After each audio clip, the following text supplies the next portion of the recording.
Johannesburg. They're currently briefing the media. We cross live to that briefing. Initiative, any allegations of human rights violations. The attention of the Commission was drawn to media reports in April alleging that the Charlotte Maxeke's oncology unit had a shortage of radiation oncologists at the hospital, and that there were approximately 500 patients who were on the waiting list to receive cancer treatment, and that vital machines had broken down, which caused further delay in the provision of health care to cancer patients.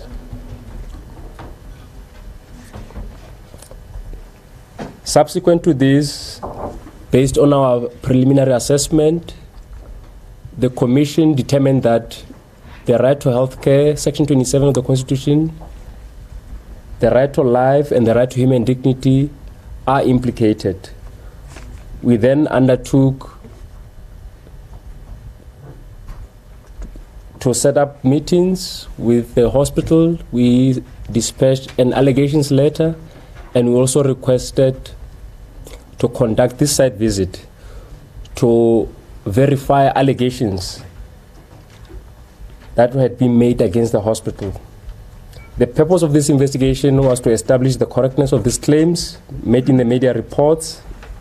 It also sought to examine a number of factors, including the availability of health care, human resources, physical infrastructure and equipment, and other specific aspects such as the long waiting times for treatment. The Commission earlier today met with the hospital management, and the CEO made a presentation to the Commission.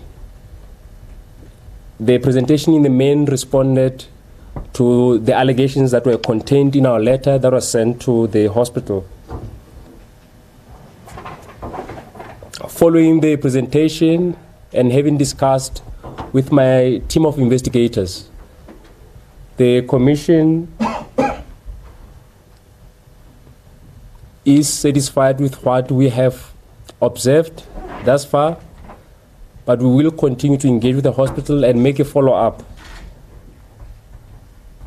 regarding other reports we would need before we decide whether or not to discontinue our investigation. I thank you. Thank you very much. My name is Gladys Bohoshi. I'm the CEO of Charlotte Maxeke Johannesburg Academic Hospital. Just to concur that we received the letter, and as the team, we prepared to respond to the allegations that were presented to our case.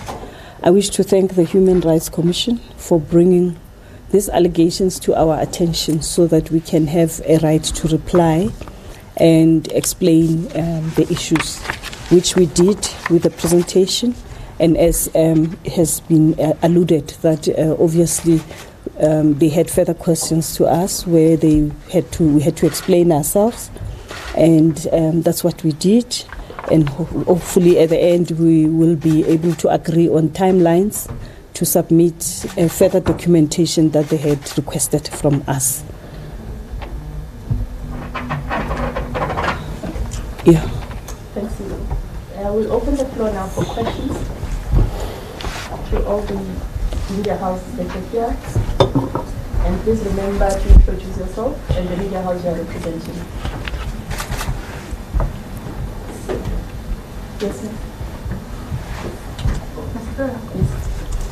Hi, my name is Catherine. I work for Standard Times, Times Live, and a new website called Time Select.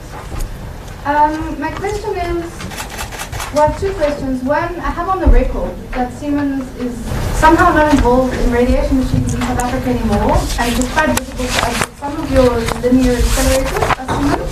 So can you explain how they get fixed or maintained?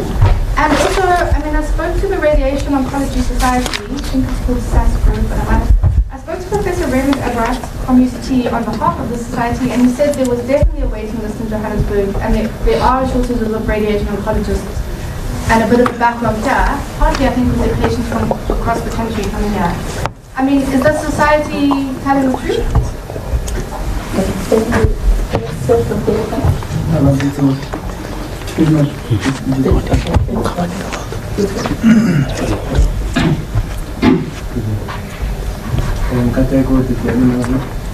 My question is to first the commission.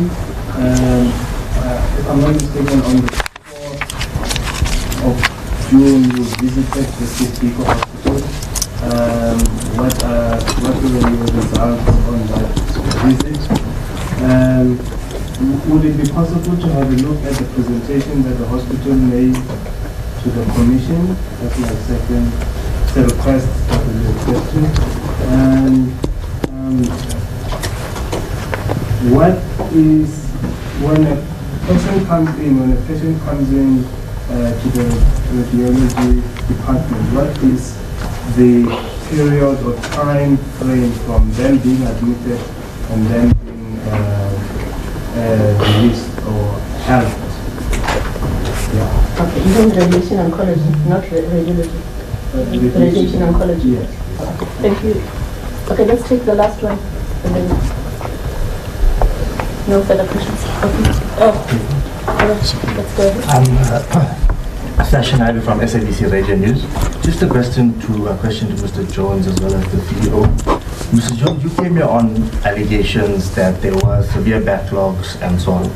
So could you just give us proper clarity around, from what feedback you've got, how do you feel about the severe backlog that there is here?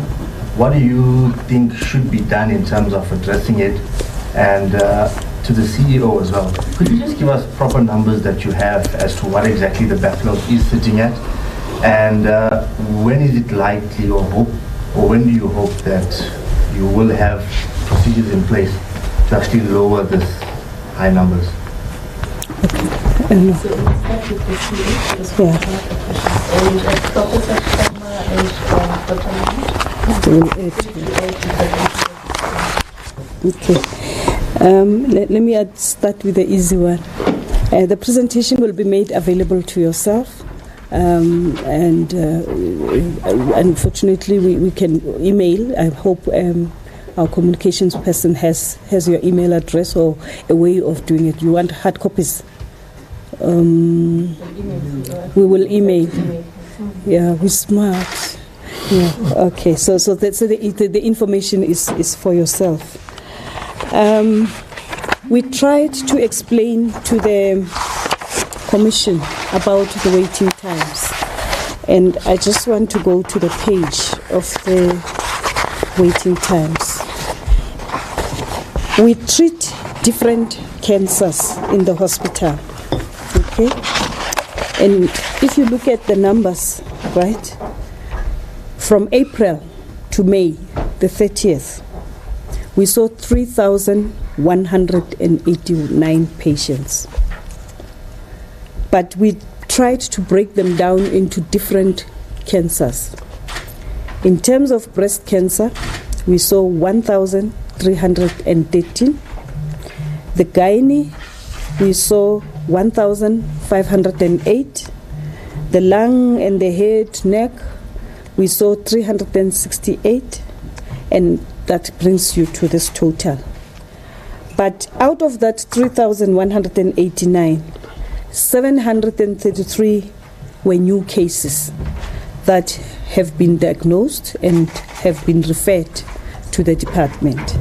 So one of the things that we want to explain is that, I was saying to them, is that if you are going to a hypertension clinic and you say there's 500 patients waiting, it means all those patients are waiting for the hypertension treatment. In our unit, there's different waiting times because there's different patients who are going there. So as an example, the prostate cancer, the waiting time is just above 24 months. And we have 300 patients on the waiting list, which fluctuates all the time, remember. And what we also explained to them is that our hospital embarked on an awareness campaign, especially around men, because we know that men are very poor sometimes at seeking health, or maybe even going for a preventative treatment. We embarked on this because as ladies, when you turn 40, you have to do your mammogram every year so that you make sure that you present your breast cancer, you prevent, there's early detection of breast cancer. But they noticed that a lot of men do not actually come through. And what is happening in the hospital is that any man who comes who's above 50 is asked when you have flu or you have whatever to say, don't you think we should check also your prostate? And since they started that program, we have seen a large increase of diagnosis of this prostate cancer. In fact, Prof was giving a figure that since they started this, the numbers are at about 400 new cases every year that are seen. And so obviously, the more you bring awareness, the more you ask people to do the basics tests that they do for men to exclude or to ensure that regularly they check their breast cancer, your numbers will go up. And that's why the numbers of waiting for prostate is 24 months. The breast cancer, we have 50 on the waiting list, and the waiting period is between 4 to 6 months. The gynae, other cancers, we have 150 patients, and their waiting times is around 3 to 4 months. And the medical oncology, we have 90 patients, and the waiting time is 1 week. That is why if somebody comes and says 500 patients are waiting for treatment, it's important that we explain what that means. Now, the second thing that Prof has explained is that when you come here and you are referred to their unit, which is called radiation oncology, you are registered as a patient. So it's your day one. But that does not mean that tomorrow or today you will get radiation. You will be assessed, but there is a multidisciplinary team that looks at you, because remember, you might be a patient who requires surgery. So immediately you see the surgeons for whatever. If it's a breast, you will see the breast cancer surgeons. If it's a prostate, you'll see the urologist. If it's something around your neck, you'll go and see the ENT surgeons. So treatment starts. And so when we say waiting, we want to say that the patient is not waiting only for the treatment of this. Remember, you have to eventually arrive at some form of a treatment. The surgeons will guide them to say, this tumor is operable or not operable and what have you, because all those things help you to make a decision of how you are going to treat this cancer. In between, there are other medications, and which I'm going to ask one of them to explain, because at the end you might have 3-4 different types of treatment, and they start at different times. So that very patient who was registered and is waiting for 4 months will probably only come to them maybe 2 weeks down the line after everybody else, or 3 weeks, or whatever time it takes them to sort out all those things, so that they say, now finally, this is the patient who is going to need radiation oncology. So I think let's deal with this issue from the clinical point of view. I'm trying to simplify it so that they can maybe try to actually explain it very well, and so that we're trying to explain what we mean, the context of waiting time in radiation oncology. I don't know if Prof. For prostate cancer, I can just say what everybody knows or heard about is a PSA test, and that's the screening that we do to pick it up early. And then within, after the PSA test shows is suspicious at a certain number, then they will go for biopsy to prove that there's a prostate cancer. From that biopsy, we can stratify the groups into low risk, intermediate risk, and high risk. As they come to us with their histology, they are immediately registered and put on the waiting list. Now, some of them may not require treatment at all. A 50-year-old and an 80-year-old will be different, even though they got the same risk group. Because the 80-year-old will probably not ever suffer the consequences of the cancer, as a 50-year-old will. Okay. And then they are put onto hormonal therapy. They're given injections every 3 months for 2 to 3 years. So they are waiting a long time, 2 to 3 years, but they're not being treated. They are having hormone treatments, and you will see that PSA is sometimes in the region of 100 or 200. Within 2 injections, the PSA is 1 or less than 1. And we monitor them with that PSA, and if it starts rising, they get expedited onto treatment. Okay. No, thanks. When we're talking of now, suppose we're talking of breast cancer. So once the breast cancer patient is seen first time, although it is being registered on that date, but then after the multidisciplinary meeting, as CEO was telling, we have a decision for surgery, or they need a chemotherapy first, which can be 4 months to 6 months, and then surgery and then radiation. So it doesn't mean that the patient waited for 6 months for radiation, but there is a process which is required for treatment. And once they come to radiation, then they will be planned for that radiation. That means we need to do the simulation process, identify the area where there is a need for treatment, and how best it can be treated. Then after the planning, they are booked onto the machine. So there is a long process even for starting radiation. Now, if the patients need to be cured, that means we are trying of radical treatments, then the planning is much more stringent, because we don't want the side effects to happen to the normal structures like lung, heart. So we have to actually do the lung, heart functions for them before, because chemotherapy can actually reduce the heart function. We must know before treatment what is the heart function, and then even after the treatment at follow-up. So all this process of planning, etc., takes time. So it is not that the patient is still going into the process of planning, and that is a part of treatment.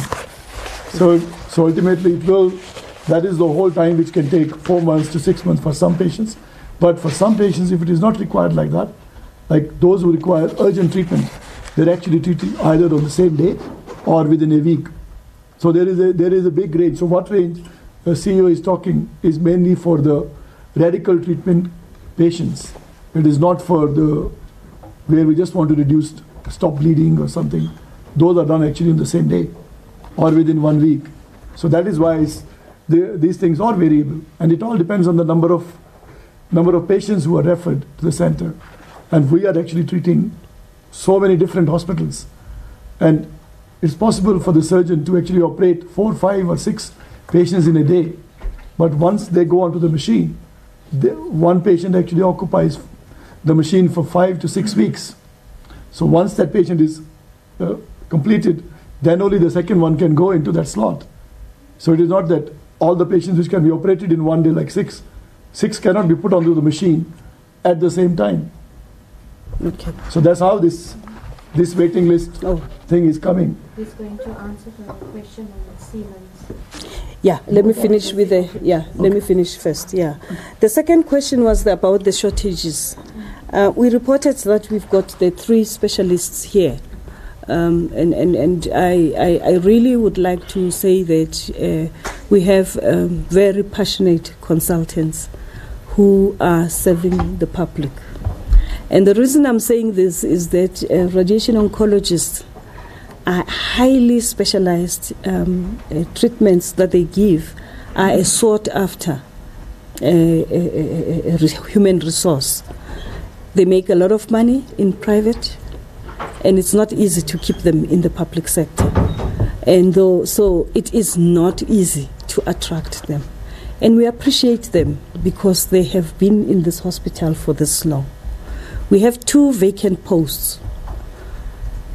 We have tried everything. Prof. Sharma can attest to it, and the team. Even when we've put the advert even in international radiation journals, when we heard that so-and-so in England is available, we immediately put a teleconference and tried to talk to people. But it has not been easy to get a person who can come. However, the 2 posts are not, we didn't leave it at that. There are those who say, I do not want to come as a full-time specialist. I can give you certain hours. So we have 2 of those sessionals, and they deal with certain areas. And he knows, Prof. Sharma, that if he finds anybody anywhere, we are so desperate to find that person that we will do everything in our power to get that person at the earliest possible time. The very sessionals, I think we met with you, they gave me the numbers. That evening, all of them were contracted because I called them myself, and they told me, 2 of them said, we'll go think about it. Some of them do come and even do the honorary, said, no, I don't want to commit on a daily basis, but I will come and do this and this. But these 2 said, we are committing. They told us the hours, and we immediately appointed them. So this is what we're doing. We are saying that we have 2 vacant posts, but in those 2 vacant posts, we are paying the sessionals who are giving us 8 hours a week each to help with the workload that they have. We have the medical physicist, one of them is here. We have 5 of them. We've lost the head of the department last year, October, and we are very proud of Professor Debbie van der Merwe, because she was poached by the, IAEA in Geneva, out of all the centers in the whole world to go and work for that. In fact, she stayed there for 3 years before, and we were so happy to actually allow her to go there for 3 years because we value the work that they do, and maybe it was not such a good thing because then they recruited her to go permanently, and it was just an offer that she could not, not accept. But she has served this hospital for a very, very long time. And so we really appreciate the medical physicist. The 3rd team that works there, I'm sure you'll remember the lady who was wearing, there she is the radiation therapists. We've got 34 of them plus 5 who are doing com service, and they're the ones who operate the machines. Again, they are also, we really try when we find anybody around them to do. They are a very rare commodity. There's only 8 centers in the public sector in South Africa, and we actually do the highest number from all the centers in the country, because we see more than 4,000 patients a year. Oh. That's how big this unit is at Charlotte Maxeke. So that is the staffing, the waiting time, and I would like to explain the Siemens question from there. Okay. Siemens as a company stopped manufacturing the machines, but they are working with variant. They are still maintaining our Linux. We still have a contract with them. So any breakage on the machine, they are supporting the machine. How old are those machines? Yeah, the machines. Maybe just the context. This unit was relocated from Hillbrow Hospital. You will recall there was a hospital in Hillbrow, and in 2006, the unit was relocated to this hospital. So obviously, all those machines were bought at the same time in 2006. After they were bought, they had their contracts in terms of maintenance contract, extended warranties. But in 2013 or 14, I cannot remember, because they have been being used for so long, we commissioned our clinical engineer, Mr. van Rensbeck, with the experts around the machines to ask them to give us their lifespan and whether what is it that we should do so that we can have a proper planning in replacing them. I was telling the commissioner that this is the most expensive unit or service that you have in this facility for all the things that we do. If we had to replace not even all those machines that you've seen, all these other small ones and what have you, at once, like they did in 2005-06 there, we would have to give them about 500 million, 400 to 500 million. So the reason we commissioned that at that time was to say, let's plan, because it may be difficult to get 500 million once as a once-off. But the second reason was that these are very technical machines. There is a lot of technology which develops very fast. If you buy everything all at the same time, you get left out with technology. So we then said, whatever outcomes we get with the assessment, we will then plan a 3-year, a replacement plan, so that we make sure that we don't have all the machines expiring at the same time or it reaching their end of life. So most of them, I think there's about 3 whose end of life is now, and the others is 2019. The others are even the last one that we showed you, that we said we are probably the only one who has. Its lifespan is 2025. So when that was done, we then said they still have a long way to go, so we put them on maintenance plans. I think we gave you the figure of each machine. We spend about more than R1 million per machine just to maintain them, to make sure that they have a service. And we spend about 12,625,863 on maintenance. Just like you have your car. Remember, if it's out of service, you get your whatever you want to do. And usually it's a little bit more expensive for that. And so we ensure that we try to maintain them. But obviously, just like your car, if it's out of warranty and all that, you also have other things. So this is over and above the fixing as and when you have issues. Now, remember, these machines are not from South Africa. So at times, when you have breakage, even though the company says, yes, we can fix it, but the part is somewhere. And remember, they are old. Sometimes they have to manufacture it, or whatever the reasons are. So at times, we just have to wait a little bit when we have to fix the machine, because they have to fly the part into the country or whatever. So we have an equipment committee, which is chaired by Mr. Van Rensbeck, where they look at the trends that are happening in order to ensure that at all times the machines are, the efficiency of fixing them is done. And I must say the team is quite committed, because at times when we have that, they work, because they might have to use one machine, say for example. So they work up to 8 sometimes, so that they make sure that patients are not left behind in terms of their treatments. And in fact, it was very interesting from our quality that the only complaint we got about them was the patients who said, they are bringing me to the hospital very late in the evening. And the reason was just to say that they're trying to put as many patients on the treatment as possible per day to ensure that, the patient's treatment continues even though we have challenges. So they are on maintenance plans. We are in the process of replacing some of them. I'm sure they look very simple in terms of when you look at them, but I just want to share with you the amounts that we are going to pay for the machines.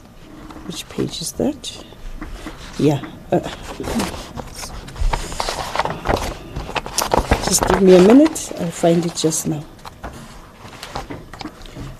We did that. Just look at it. We have already. You saw the boxes outside. Those ones have already been pressed. There is what we call C-arms. Those have already been bought. Yeah, we are awaiting the delivery. One of those units, the radiographic fluoroscope, is 7 million. So we have already committed the 21 million, and we are waiting for the delivery. The CT scanner machine, which is really the one that has been a challenge, because We do have 2 other CT scanners for the machine, but the one that they need for their type of treatment or assessment that they need is a specialized one. We can't use our own treatment. So we have a contract. They say the company came recently and they are going to install within 6 weeks. But the machine will be in the country within 6 weeks, ne? Yeah. But remember, they have to deinstall the machine that is there, prepare the room, and install the machine.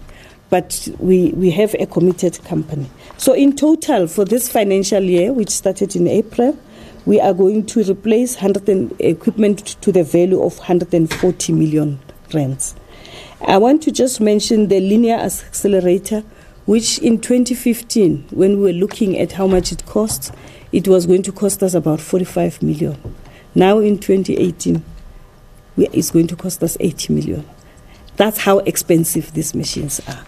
So maybe let me stop here and give yourself an opportunity to respond to the questions that they asked. All right, it's only 2 questions.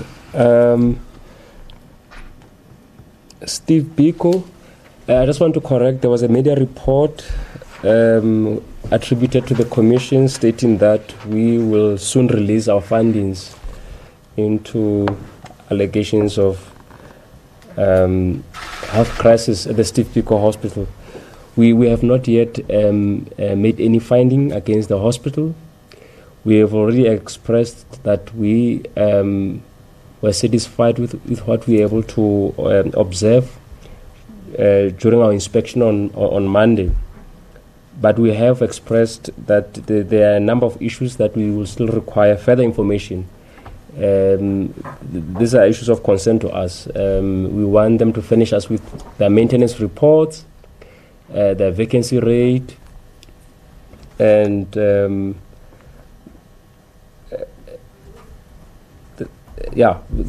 are the 2 things that that are of priority at the moment. But we will make a follow-up with them to ensure that we cover every angle during this investigation. Mr. Naidu, yes, we are aware of the challenges. We've been given figures, and given the specialized and unique treatment provided to cancer patients, we'll have to go through the information to assess the reasonableness of actions taken by the hospital to provide cancer treatment. So we'll still have to make a proper assessment and do a comparative assessment, with other oncology facilities. And of course, we've been made aware of the surge in the number of migrants, internal migration within the country.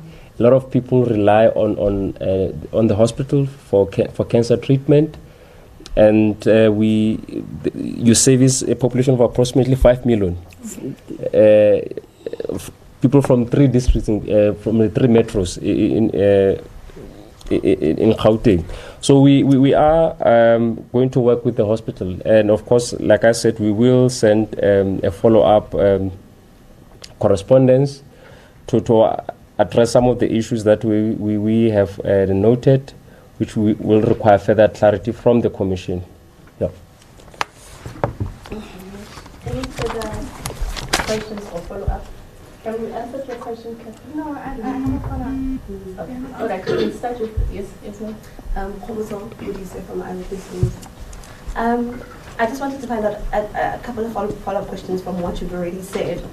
I believe you said there's 3 specialists, and I think the 3 reports that were used had made allegations of understaffing. And you're saying that you've got 3 available and you do outsource. Is the term understaffing correct? That the fact that you are understaffed and you need, it's imperative to have those 2 other specialists come in in a full-time employees.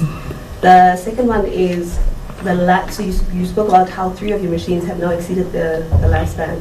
This is 3 out of how many? that you have? And then, is there a backlog? Because I think Sessions' question was based on there being a backlog. So, is there a backlog at the hospital? Are you battling to deal with the numbers or not? And is there a crisis in the oncology department? Because the article was around crisis, the fact that you are battling to meet your requirements, and there's a demand. The demand is exceeding what you can service. So, are you experiencing a crisis at the hospital? And then, just like quickly in passing, the numbers that you gave us were pretty high. Is the reason why it was so empty when we were doing the walkabout now, in terms of the people that you were supposed to be servicing in the department? Thank you. Before you answer, can you take Catherine? So this is to the CEO. You've mentioned the high cost of the machines, which we don't deny. But radiation is actually quite a cheap intervention. When you buy machines and you use them for 12 years and you see how many thousands of patients, it's actually quite a cheap intervention per patient.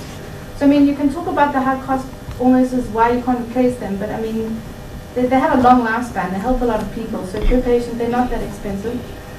It's a commentary. You've said you're going to do 140 million replacing, but just in simple English for our readers, 3 machines have reached their lifespan. How many of those 3 are you going to replace this year? 1 will reach its lifespan next year. Is it going to be replaced next year? Yes or no? And to the Human Rights Commission, there are 3 radiation oncologists for 3,100 and something patients. There are 2 vacancies. And you started this press conference saying you're satisfied. Clearly they're short-staffed. What is satisfactory about 3 specialists serving 2,000 people? No, thank you very much. Let me start. Why was it so empty?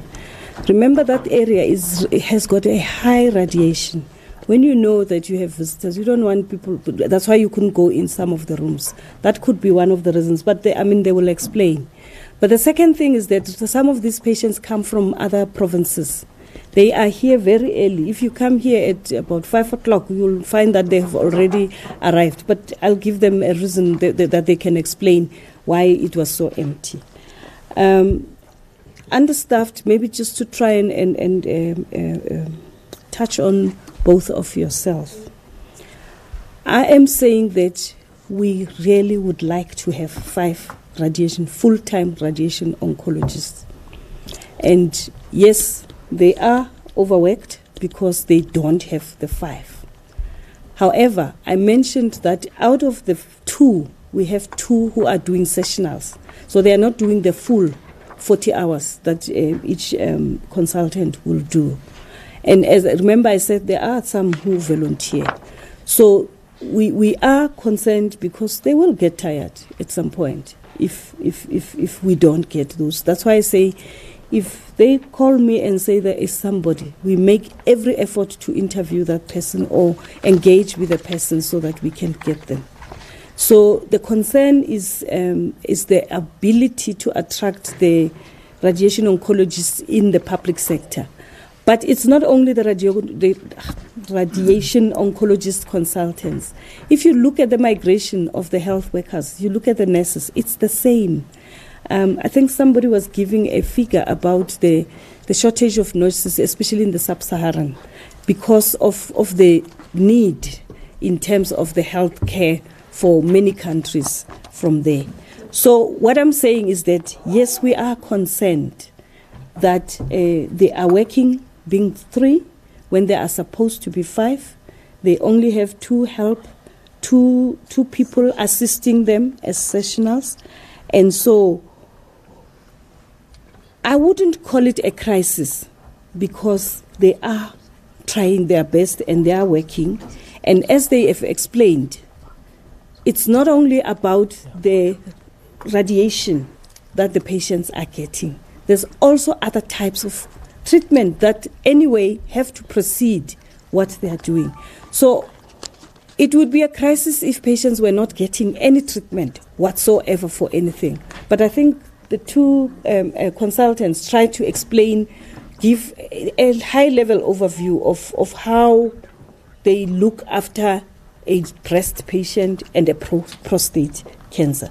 So is there a crisis? In my opinion, there is no crisis. Is there a concern? In my opinion, there is a concern because we need to replace these people and we must find them one way or the other.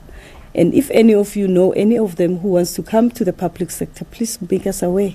We are open to them. As I told you, we even put in the international journals, we've put it on the social media, we've put it everywhere to say we have the posts.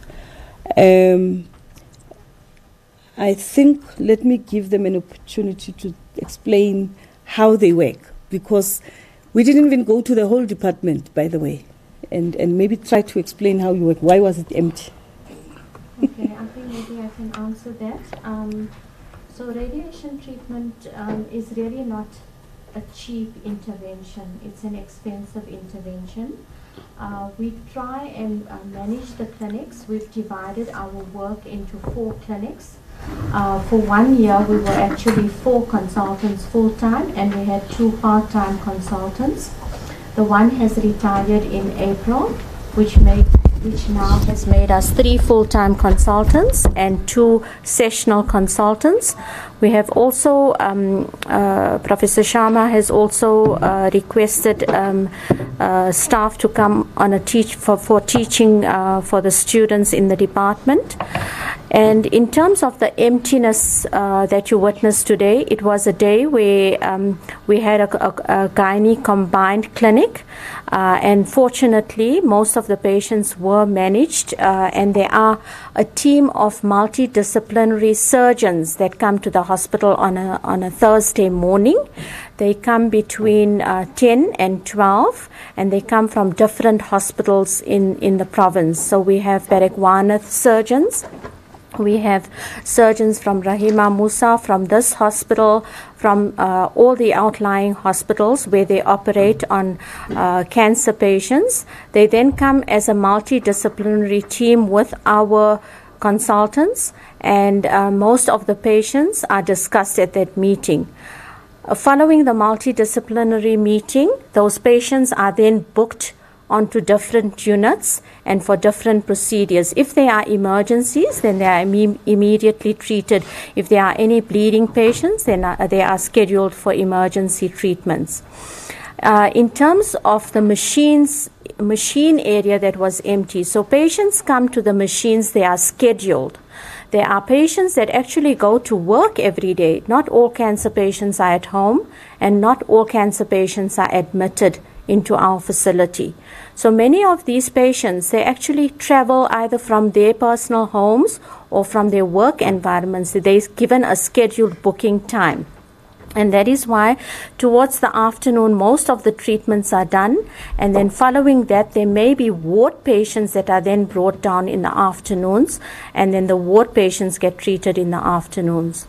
So that is what actually happened today. Because we asked about the backlog, if there was a backlog.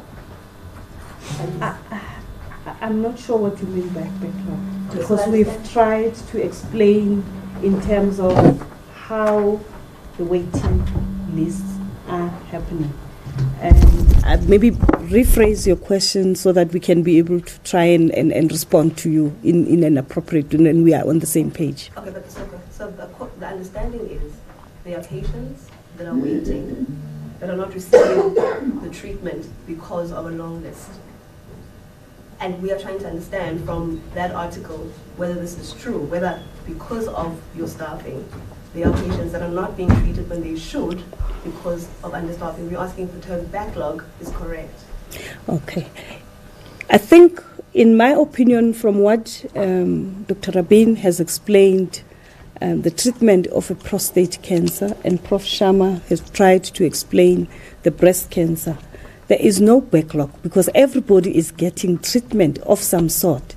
They reprioritize as and when you are ready to get that treatment. You may go for surgery, and you may remember what she said, that even if you came out being 4 of you can't be started at the same time because one must be after the other one. So it can be a backlog because you are already receiving a treatment. In my opinion, when you say backlog, you are saying, I'm going to treat you for whatever, but come in 6 months' time, sit at home and come after 6 months. That's how I define backlog. So if we are on the same page in terms of that, We do not have backlog because people are receiving treatment in between of other methods that they need to do or are waiting for their turn when the machine is available and all that. I hope it responds to your question. I'm not sure if they wanted anything from your side. Yes, there's a question about my remarks about being satisfied. Well, those are our preliminary observations as the Commission. Obviously, the three radiation oncologists, I'm sure they are overstretched. Maybe it's burnt out, and given the number of cancer patients they have to treat, we still have to conduct further investigation as to how that situation or this situation affects negatively the provision of healthcare, and how this affects the quality of service that is rendered by this hospital. And some of them have considered, they have a huge workload, but like the CEO has explained, there are sessional oncologists that relieve them, and this is the reasonableness we're talking about. Remember, in terms of Section 27, the state has to provide healthcare services within availability of resources. So the explanations that were provided to the Commission, we found those to be satisfactory, but this doesn't mean we will not continue with our investigations. This does not mean this ends here. We are going to continue to engage with the hospital. We'll request further information until we are satisfied at the end that the situation has been ameliorated. Okay. I just need to add one thing in terms of that the machines are cheap. If you pay 70 million rands and you have on an annual basis got to pay the maintenance contract 1.5 million, it's a lot of money. Remember, it's not only the machine, there's other things that you still have to buy around that. We tried to look at some of the costs, which is the last page of the presentation. And the treatment, they call it a fraction, okay? So if you go through a treatment, a full treatment, where you need 15 fractions for your course, if you are a person who, because the state classifies you according to your means test. So the people who are at the lowest category that have to pay. You're watching SA Today. It's just gone 1500 hours Central African time. Welcome. That was a live crossing to the Human Rights Commission media briefing following the site inspection at the troubled Charlotte Maxeke